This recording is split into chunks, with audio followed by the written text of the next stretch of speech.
All right, welcome in, ladies and gentlemen. NFL Week 6 on tap. BTB Analytics back with you as always. Kevin, Seth, and Steve. We're here, back in the saddle. We are, boys, just right on par, right? Just as expected. 55% over the past couple of years in the NFL, and lo and behold, wouldn't you know it, 55% so far year to date. Sitting at 10-8 overall from the model's performance perspective right now. A pretty big slate of games that we're on this week. So Yeah. we'll talk about a couple of them. Give out a free play here at the end of the show. But we want to talk about some good marquee matchups that are on slate for week 6 here. So we got a lot of stuff coming up. Stick around for it all. Don't forget to like the video, guys. Appreciate y'all hanging out with us. Chat, let us know as we go through these games, what your guys' thoughts are, how you're thinking about these games, how the perspectives and the data that we give on them. Do you agree? Do you disagree? We want to hear all of it throughout the show.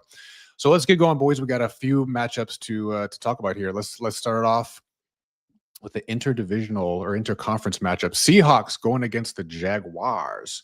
Jaguars coming off a good win against the Chiefs Monday night. And how about that? That was pretty impressive. That was a good game. The stumble touchdown. That was a wild ending to that one with Trevor Lawrence. But yeah, Seth, from a kind of a schematic standpoint, like if there's a spot where Seattle is beatable, is it via the ground game? Per our numbers, they're the worst defensive rush EPA team, allowing. So I'm looking at this and saying, all right, from a quarterback standpoint, Darnold and Lawrence are actually kind of similar for their careers in terms of EPA, as well as in the last 10 games EPA generated. So if there is an avenue for Seattle, or excuse me, for the Jaguars here to beat Seattle, is it on the ground game, or how do you see this one playing out? Yeah, I mean, to be frank, Seattle looked quite susceptible on the ground and in the air. Baker was able to do whatever he wanted without Bucky Irving and that run game. So I think that this Seattle game and Seattle specifically defense definitely showed some susceptibility. We are showing Seattle as the number 20th overall offense, Jacksonville the number 20th overall defense. I do think they're playing a bit above that number than our 15 game rolling average. Jacksonville is number 14th in defensive success rate. So they're playing a little bit better than that 20 number. What I'm concerned here is, can Jacksonville generate enough offense? Now, we saw them do that against Kansas City. We're going to talk about Kansas City later in the show, but Kansas City's defense is now kind of their Achilles heel, which is interesting.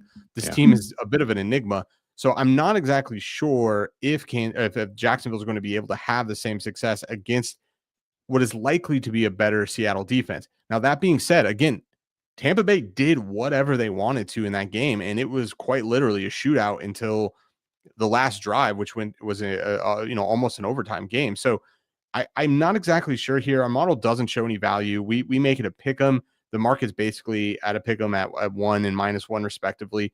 So I think these games are evenly matched. You talk about quarterback play.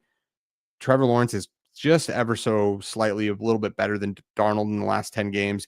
Trevor Lawrence is 16th versus 18th. So in Sam Darnold. So I don't know. It's a stay away from me. I want to continue to believe in this Seattle team in a bounce back spot, but I don't know. I mean, maybe this is Jacksonville's time to catch fire and really, take the South. Okay. Yeah, Steve, I mean, neither of these teams are very particularly highly rated per our power ratings, but again, I mean, they're both teams sitting here winning records, like they're getting it done, right? Just they're winning games.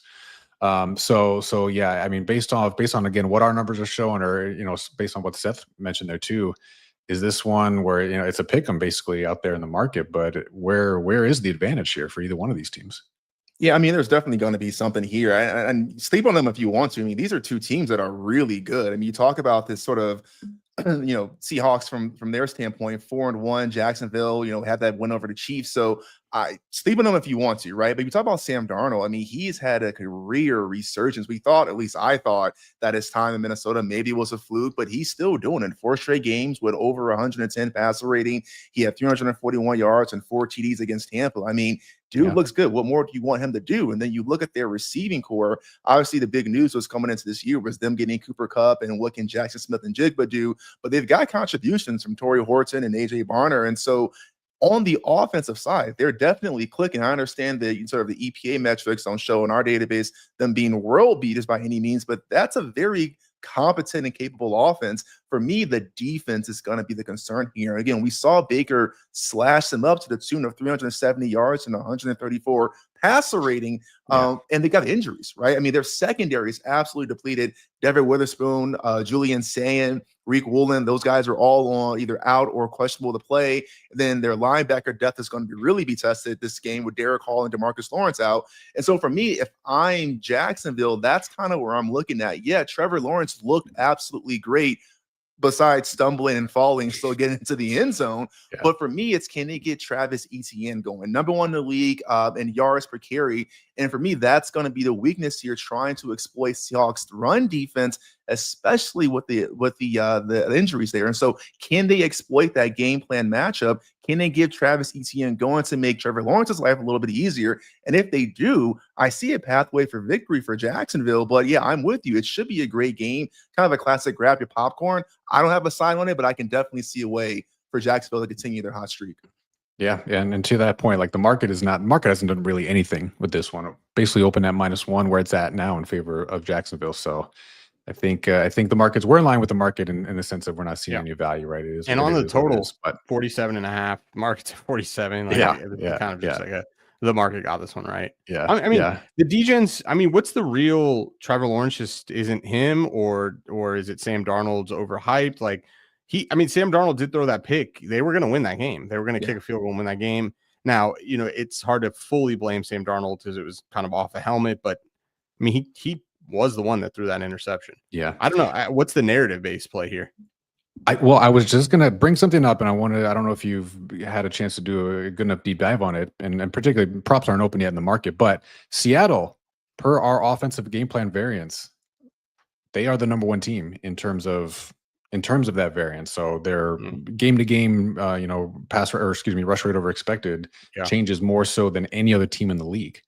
And for Jacksonville on the defensive side of the ball, they're rated pretty better than average, slightly better than average against the rush, but far below almost one of the worst in terms of EPA per pass allowed. So I'm going to keep my eye on some of those props here as we go into the week. So that's one angle I'm looking at. Yeah, we looked at Sam Darnold. It was a signal that we saw, and we rightfully so should have taken it. But when we ran the sims, there was just no value. It actually opened up quite high. It opened up at like over 29 attempts, and his average attempts was like 25. So it already opened up pretty high. Yeah. But it was pretty clear Tampa Bay was a pass funnel. Yeah. We'll see this week. I haven't run any of the numbers yet. So we'll see. So something to keep an eye out for sure. But I mean, we alluded to that last week too, right? I mean, I know you're talking about Sam Darnold stuff, but we said on this show, look out for Jackson Smith and Jigba stat lines. Yeah. He went 8 for 132 and a tutty. So these pass funnel stuff is real. If you guys aren't familiar with that, be sure to look at the channel. We have videos on this. We'll put this out here, and for our subscribers, we'll definitely give you guys alerts when we have those official bets. But this is the time to look at this because this is an absolute advantage play you can have in the prop market. Yes, sir. And no one really talks about. No, I mean, the market was clearly onto that signal a bit, and it kind of spooked us away. I mean, I think he ended up with 34 attempts. So, I mean, it was still pretty far over that padding that the market opened with. So for sure. So, all right, should be going, but let's keep this train rolling. We got a few more matchups to break down, but appreciate you guys hanging out, being here with us. If you can, don't forget to like the video, please. Make sure you're also subscribed to our channels, to our pages, wherever you're watching it from, YouTube, TikTok, Twitter. Shout out. What's up? If you're on, what's up? What's going on? But make sure you subscribe, keep those notifications on as well, guys. We go live every single week, talking about different matchups, talking about data, talking about angles. So we're going to keep this thing rolling. Let's move on. How about an NFC showdown? 49ers going against the Buccaneers here. So Mac Jones, baby, Mac Daddy Jones getting another shot at it. Purdy is all but ruled out, I believe, in this one. There was even a question about him potentially going on IR. They ruled that out, I guess, but he's for sure looks like not going to be getting the go. So Mac Jones getting another crack at it after beating the Rams last week, Steve. And again, from a stylistic standpoint, we talked about the Bucs briefly in reference to the Seahawks game last week, but both teams now are top 10 in rush defense per our metrics, but they're also both top 10 in rush offense per our metrics, so it's kind of a strength on strength situation there. with Mac Jones there under center, and Baker Mayfield doing Baker Mayfield things now. Like, is this an air it out type of situation? And where do you see the angle and or edge in this one? Oh, yeah. I mean, for me, I don't care at all about any of your rushing stats and numbers, nerd. I want to see a classic QB1 versus QB1 matchup because Mac Jones and Baker Mayfield are the epitome of these or those dudes. I mean, I know Mac Jones has not been the way his whole career, but at the 1 game sample size, dude looked amazing. And listen, the 49ers. What have you done for me lately, huh? Yeah, exactly. Right. I mean, the 49ers have been the epitome of next man up. They've got 18 players on their injury report. We talked about last week, no Ricky Pearsall, Juwan Jennings, Brandon Ayuk. I mean, the list goes on and on and on. And then, take Brock Purdy out the mix. And what did McCorkle Jones do?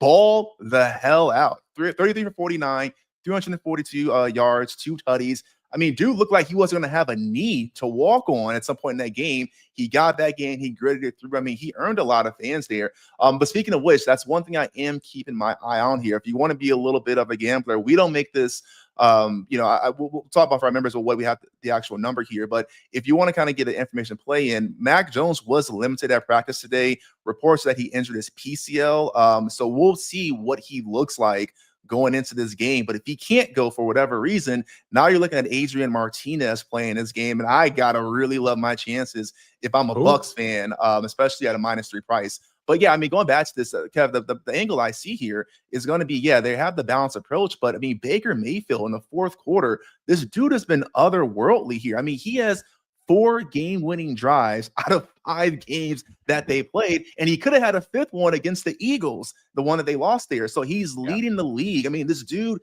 just turns it on. He's clutching the 4th. He's top 10 in EPA per play. He's number 1 in rush EPA for quarterbacks. I mean, air or ground, this dude gets it done.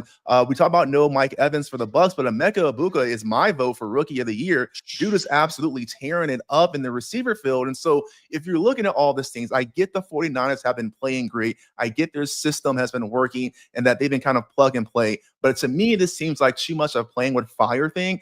I got to go with Tampa Bay kind of riding the hot hand, even without Bucky, even without Mike Evans. They've just proven that they can have enough pieces to win. And I'm concerned the 49ers may be too banged up to continue this train ride. Okay. First question is, who the hell is Adrian Martinez? Whoa.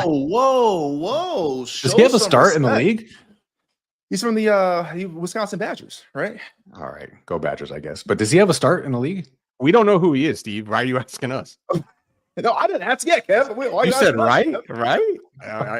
Someone remind me. I'm pretty sure. Oh, God bless. Yeah. But okay, so let's work on the assumption for a minute that Mac Jones is going to be in here, Seth. So given that, I guess, more likely scenario here. Yeah. I mean, do you agree with Steve here, or where else in the data do we see that either one of these teams are going to differentiate and be able to pull away?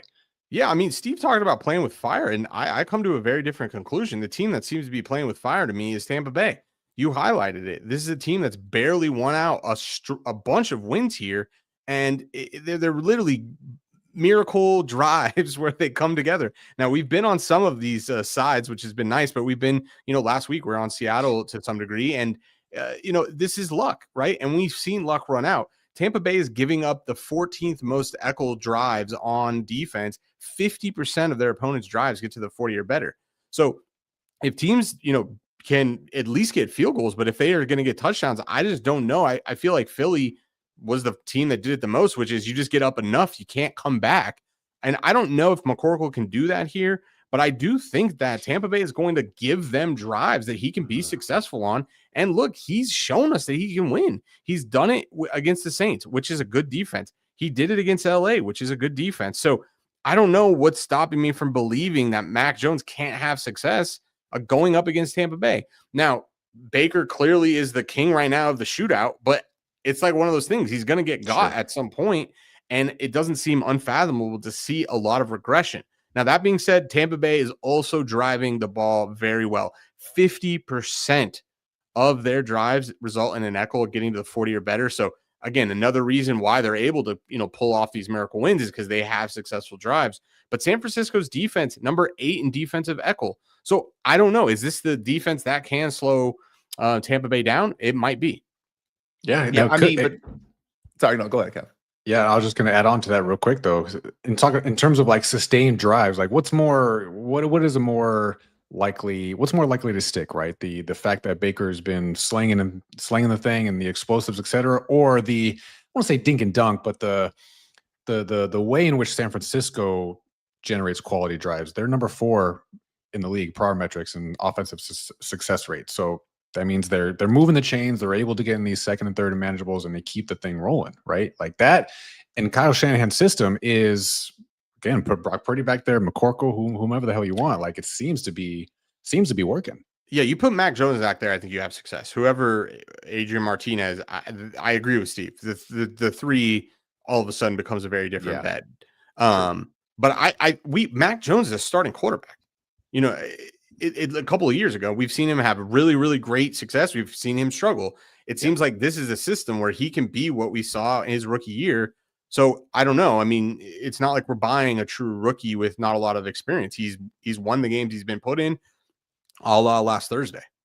Yeah, but I here's the one thing I will say against that. You know, we don't have an objective way to measure clutch. It's a clutch versus luck. And Baker Mayfield has been the king of putting zins in during practice. He's been the king of shit talking to fans and to players. And he's been the overall swag guy. I don't know how you quantify that, but to me, like that's just the missing piece here. And I do want to call out one thing. Thanks out for Mike for keeping us honest. Yeah, I got my red and white teams confused. He did go to Nebraska, not Wisconsin. So thanks for keeping us honest. All right. Oh, he sucked.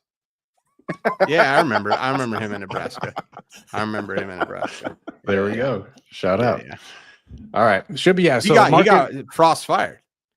That's how bad he was. Oh, that's right. Yeah. Nice. Let's go. All right. Yeah. Before we move on, market standpoint, again, this is sitting at 3. This has not budged really at all. You know, we're still relatively early in the week, but I think the market's potentially waiting on some additional information on the quarterback play. So we'll see. We'll see what happens. But should be a fun one either way. I kind of expect a shootout in this one, to be honest. So we'll see. We'll see if that comes to fruition. 47.5. That's our number. I don't know. Let me pull it up. Yeah, market is at 40. Market's at 47.5. Yeah, we make it 48. So yeah, okay. No real key. No real value. Yeah. All right. Let's move on though. We got a good Sunday night game, ladies and gentlemen, on our hands. Let's talk about the Lions and the Chiefs, huh? Our number is pretty much right on market here. KC -2.5. So this is like a stylistic clash, right, Steve? Like pass heavy KC, the number 1 pass rate over expected team in the league, meets Detroit, which is I think like 30th or 31st. So AKA the first or second most run heavy team in the league in Detroit. So I know there's some questions too about Detroit's ability rather to stop the pass. They're number 30th per our metrics in passing defense, and they got question marks at cornerback. I believe I think Terrion Arnold is it who's got some injury issues. He's going to be out. So is this another situation where if KC can just put it, if Mahomes is inevitable here, just have some sustained drives, make Jared Goff beat you? Is that the path of success here for them? Yeah, but I got to be honest here. I don't really understand this one. I don't understand we make the number as well right on market, but this to me, listen, if you guys are new here, you know, we talk about having a model, having an advantage here. And the big thing about that is priors, right? Like who have these teams been, kind of this rolling game sample and what goes into that. And so I get it because we talk about Patrick Mahomes and his career EPA and what this man's ceiling can be. And we always joke he is inevitable and he is, that dude. But to me, this season, the Jacksonville loss was very telling to me, right? I mean, this was a game where Kansas City looked like they were going to run absolutely away with it in the first half. And then just slowly but surely, like we've been saying, that defense is what's been kind of shooting them in the foot. They've been allowing teams back in the games, right? And so to me, that game-winning drive, watching Jacksonville drive at home, just solidified the point that I don't know if Kansas City can reliably stop anybody, let alone one of the most successful offenses in the league in the Detroit Lions here. And so to me, I understand the argument that whoever gets the ball last is going to win this one because, Detroit definitely struggles. But I don't understand how Kansas City is going to be able to step in. If Detroit gets 1 or 2 stops, to me, like that's the whole difference in this game here. And so I'm with you, Kev. You know, I think this would be a great matchup, but I'm actually, Seth, I need you to kind of talk me off the ledge here because I'm not really seeing this pathway from looking just at this year's data, this year's Kansas City Chiefs, where we're looking at that. And I don't know if you guys know, I don't know if Worthy was on the injured list. I know he tweaked something in that game again. I'm not sure what he's looking at. And obviously Thornton's been stepping up very well and Kelsey's been manageable, but I don't see it. Yeah, I mean, and Seth, before you get into it, so from a market standpoint, they're at least buying the Chiefs, right? This opened at 1 and is now at the 2.5. I'd be shocked, frankly, if it moved through the 3, but nonetheless, a little bit of buying towards KC, right? So is this, yeah, I mean, do you share the same concerns, I guess, as Steve does from the KC side of things? I mean, I see Steve's point, and I think they're valid. I think when you model this stuff out, though, it's really difficult to get like huge edges in the NFL, especially when Mahomes is good. But the reality here is Detroit is the better team for sure, but there are some caveats here. Kansas City's offensive echo rate is number 2 in the NFL. So this offense is humming. In a weird kind of twist here, this team is just really very much an enigma. Their defense now is their liability. The Kansas City Chiefs are struggling defensively more so than they are offensively, which seems to be very different than where we were 6 weeks ago. But Kansas City, number 11 in the prior offense, going up against number 12 in Detroit's defense. And then Detroit's a number 3 offense in our database, going up against number 18. But again, KC's offense this season is playing a little bit better than their last season prior. But when we talked about, and Kevin, you called it out, is you just make Goff beat you.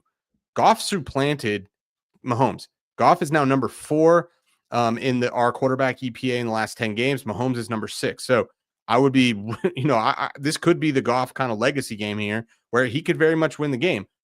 I think we're pretty close to a pick 'em if you remove home field advantage. This game is in KC, I believe, right?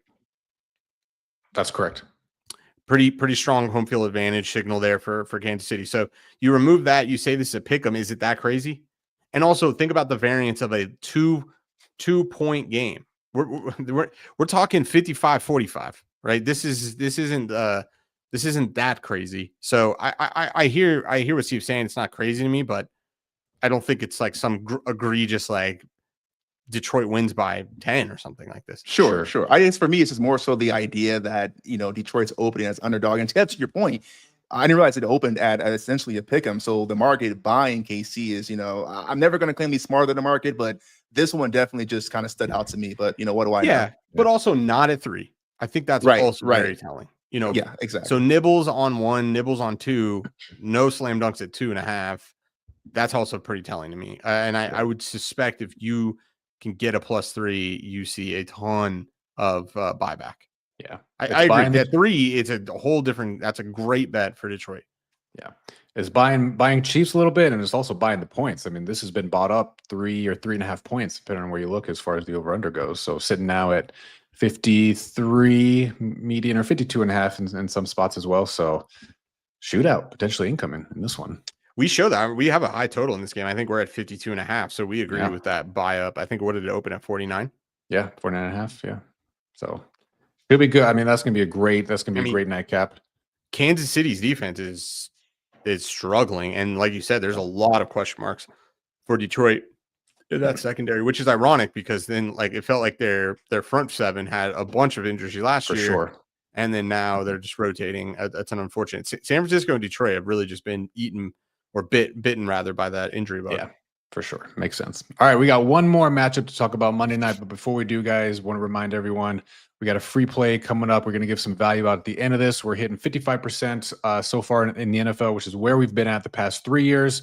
Profitable as well as still sitting profitable with our college football model as well. If anyone is watching and interested in joining for the rest of the season, check out our packages available at btb-analytics.com. Still a lot of value to be had. We got sides for both NFL and college. We talked about some prop plays coming up as well. So a lot of value to be had the rest of the season here. So is this our biggest volume week we've ever had? 11 college plays and between the two, 6 NFL. Yeah, just combined volume. I think it is. I know we had a crazy one last year. I can't remember if it was 18 or yeah. We've had some 13 sides in college football, but I don't know if we've ever had it at the same week we've had Oh, I see such what a you're saying. large Yeah, volume. Yeah. right. I got you. Yeah. Yeah. I know I have a lot of units deployed this weekend. That's what Yeah, I a know. lot of That's what I units know. are deployed. Yes, yeah, So, yeah.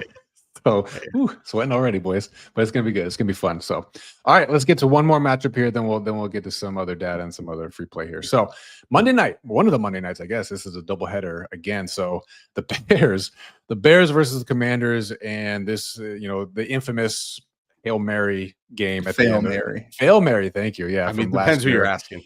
Yeah, exactly right. Yeah, so a rematch of that infamous game. So we do have some value in this one. We can potentially talk about that here in a minute. But Steve, again, being the resident Bears fan here, like this, if there's one thing that hasn't clicked here, it's the offense. Ironically, in my opinion, for the Bears, right? I mean, the data kind of bear that out. So if there is a path for them to cover, what is it for Chicago? What do they have to do on both sides of the ball for that to happen? Yeah, well, I mean, first and foremost, Tyreek Stevenson. Let's have a talk, buddy. Don't chirp at the fans. Don't turn your back on the last play of the game, and then don't tip the ball to Noah Brown for the game-winning touchdown. All right, Is he on the team still? Yeah, I'm gonna see this. I'm gonna see this clip 45 freaking times before kickoff. I already know what's coming. I may not watch the game. I know we've got the bet on it. I know I'm a Bears fan. I don't think I can bring myself to watch this damn game, or at least not, the kickoff show. So that being said, to your point, we talk about this Bears team and all the struggles, and it really, for all the flack that Caleb Williams gets, and some of it's really deservedly so. You break down just looking at this season, right? Bears are 22nd in total EPA on offense, but it's really the rushing offense that's been failing us. Caleb Williams has surprisingly been playing fairly well. I mean, 18 touchdowns, 2 interceptions. He's got a quarterback rating of over 100 the last 4 games.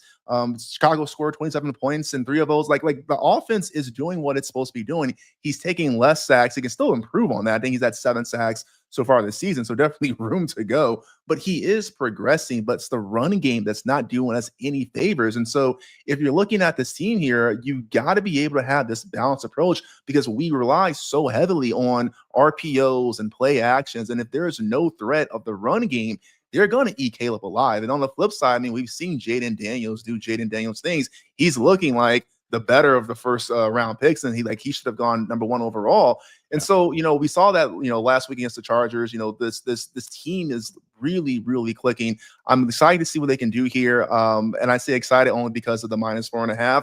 As a Bears fan, I'm already assuming that we're going to lose. I'm already assuming that it's going to be some sort of heartbreaking fashion, but who knows? Okay. All right. Yeah, no, I can appreciate that. Now we have maybe a little more objective opinion in the room here. So I want to hear it though, because Steve alluded to it. We're on Washington in this game. Yeah. Well, I was going to say, we're not gonna break your heart, Steve. The model's showing that Washington is going to blow the Chicago Bears out. Not only does the model love Washington in the spot, and it also loves the under, which is usually kind of a signal you would like when you're thinking about betting the dog here. But it looks like Washington has improved in the place that they needed to improve the most, and that is on the defensive side of the ball. Right now, as our prior, we have them as the 26th best defense. But when we look at in-season stats that are also included in the model, they are now number 8 in defensive success rate and number 7 in defensive equal rate. This is not going to be great for a shootout environment for Caleb to have a lot of success. And I think that's really ultimately what the model's picking up on. Chicago is 22nd in, 26 in our database from an offensive standpoint. And Caleb Williams is number 27th from an EPA standpoint per play in the last 10 games. So he's one of the worst quarterbacks in our database, going up against now one of the best defenses. And we already know what Washington can do on the offensive side of the ball. So unfortunately, this is going to be a one-sided shootout, I think, where Washington really takes the cake. Did you start that segment by saying, I'm not going to completely break your heart? Well, you said, I hope I don't get my heart broken. Like it's going to be some close game where they tip the ball and you lose on the last play. Like you're probably going to be losing like 98% of the game. So I hope from that standpoint, like that's not going to break your heart. You know what I mean? Listen, you're not going to get your heart broken because you have a chance.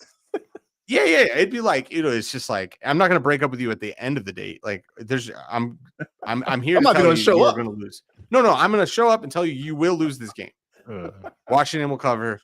All right. Consider the under because Chicago is going to struggle scoring. What's the raw number at? Because after regress we make it 8.5 minus 8.5. Do you know? I don't have it off the top of my head, but there's some nuance that even if I did, because both these quarterbacks are in the tricky zone. So meaning half their starts are as rookies, half of them are, and Jaden Daniels has some blowouts under his belt, and Caleb has some blowouts under his belt in a different way. The other way, yeah. So we blend these two. We blend these two is the real answer. So I don't know what it is off the top of my head where we use all of their starts, but it's high. It's high. I can tell you it's yeah. All right. Well, there's Washington another wins. freebie. If they cover here, I bet you they win by at least 7.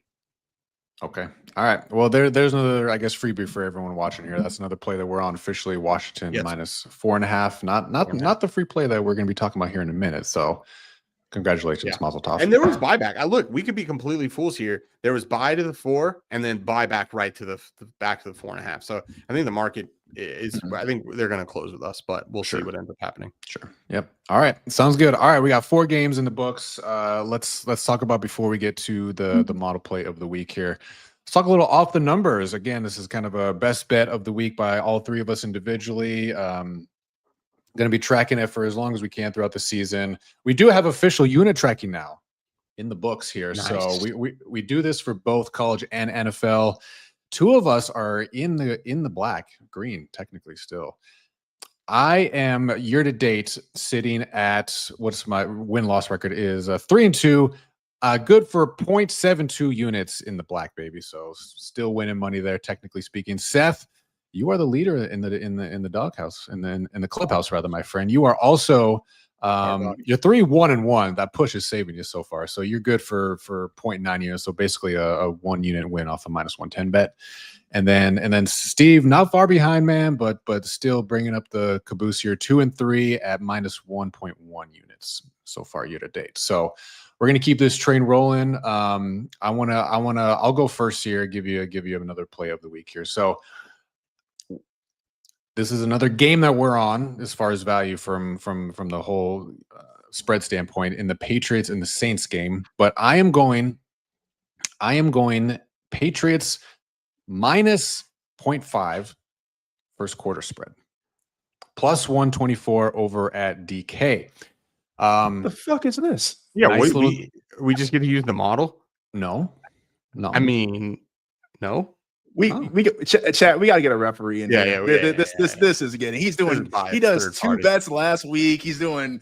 He did this. He did this in another one where he took the under in a game. He did this in college yesterday. He took it over in a game where we like the dog. Whatever. It is what it is. Yeah, Kevin must be stopped. You do you. You do you. If you got to stoop to this to win, I get it. All right, here we go. Can't even get through the segment here before getting Patriots 0.5. So basically, money line first half, first quarter. Money. First quarter. So going.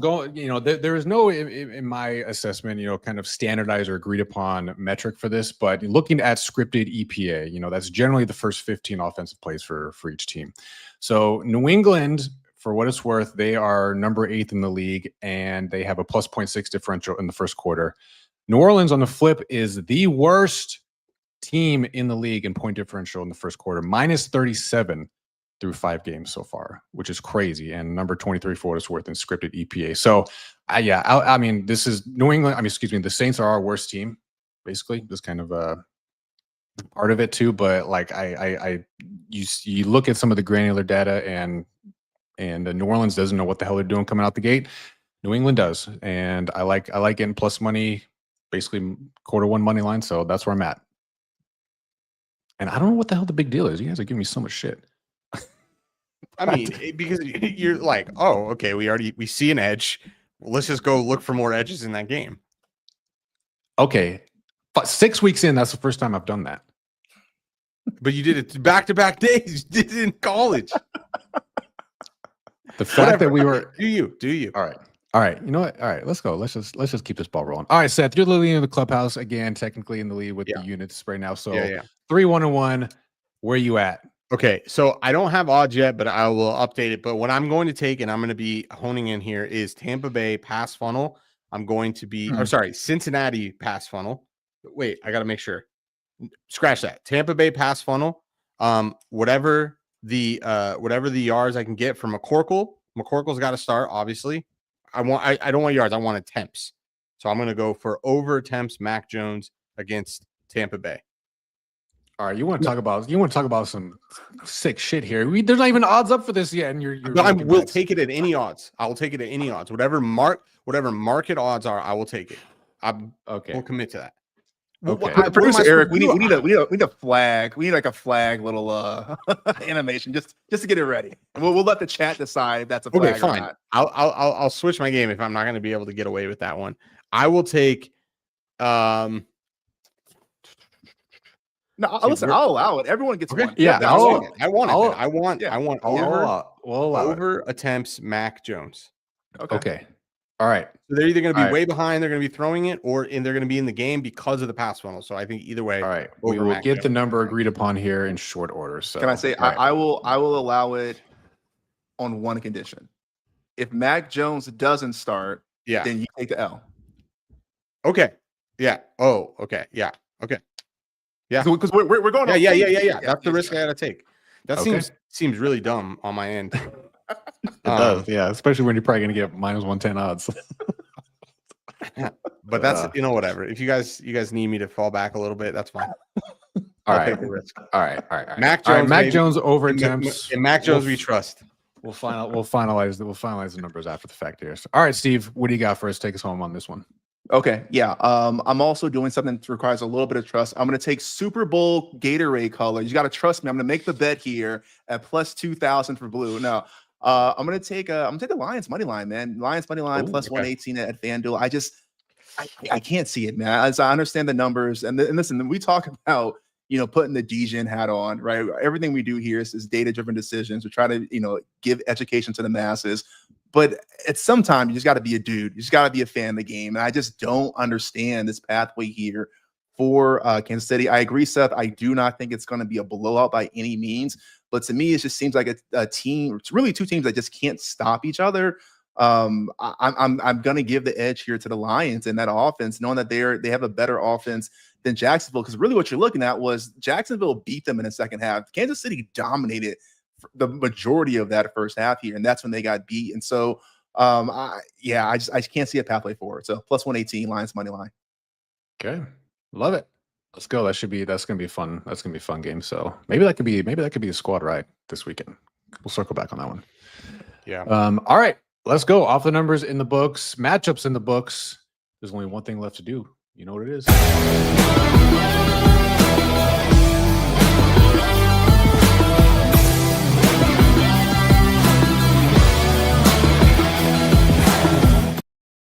All right, mentioned at the start, 55% so far year to date. That's where we expect. That's what we've hit in the NFL past couple of years. 10-8 year to date with the model. So we got a big slate of games this weekend coming up. But let's talk about one other play that we want to give out. And I guess I got so much shit for this one. I guess I'll keep my mouth shut on it. So let's go. Let's go, Seth. Let's talk about the game we're on. Talk about the number. Just like your mental model, Kevin, our actual model also identified a lot of value on the New England Patriots minus 3.5. Look, New England is better in every single category than the New Orleans Saints. But the one thing I want to call out the most is EPA in the last 10 games for the quarterbacks. Drake May, number 13, and Spencer Rattler, last, number 32nd in EPA per play. We think that not only is New England the better team, we think we're buying the better quarterback. We're still under a possession here. The Patriots can win by 4 here. Easy cover. We do think that they cover even easier than that, but give us Patriots minus 3.5. Okay. Love it. Yeah, I love it. And so I mentioned it as well. Like we got that one. We talked about the Commanders again. Let's flash up on the screen here where else we show value in the I think we're on 6 games. I think we're on 6 games as well. Yeah. So a little sneak peek of the games that we have identified some value on and positions we've taken as well. Again, if you guys are interested in joining, check out our packages and options at btb-analytics.com. Lots of value to be had still for the regular season and rather the rest of the season, including playoffs too. So looking forward to a I'm glistening, man. Like I said, I got units deployed this weekend. A lot of It is- units. It is going down, baby. What are But we? yeah, so we're on 17 games between. I counted college and 18 in NFL. the Well, log. 18. Okay. Well, so no, we have 7 NFL games. Not pictured is I think Oh. the Arizona and Indy Oh yeah, matchup. yeah, yeah. Oh, that's yeah, right. Yeah, Yeah. yeah. So 7 in the NFL. Woo, 18. That's a lot of Yes. unis. It is indeed. It is indeed. No better way to sweat them out, though, than we're going to be in person down Thanks, in make a College quick Station, plug. baby. Yeah, listen, we ride the wave, right? You know, we expect to be profitable. Obviously, anything can happen week to week. But if we don't have a great week, we will need you guys to subscribe to our OnlyFans because this is going to be one of those, you know, There'll be happy some good cries. content coming out this week after this weekend. So Yeah, we'll have now's to- the time to get in. Oh boy! All right, that's a joke for another time. Yeah, we'll see. But Not all a right, joke. it's like I said, it's gonna be a good fun weekend. Lots of good games on the docket. Lots of model plays for us as well. We'll be back as always. Win, lose, rain or sunshine, ladies and gentlemen. NFL Week 6 next week. Stick around for that. Remember, subscribe to the channel if you're not already, and have those notifications turned on. You will be pinged as soon as we go live and be able to hang out, talk some smack, talk ball, talk numbers with us as well. So until next week, appreciate you guys hanging out. We are out. Good night. Good luck. We'll see you.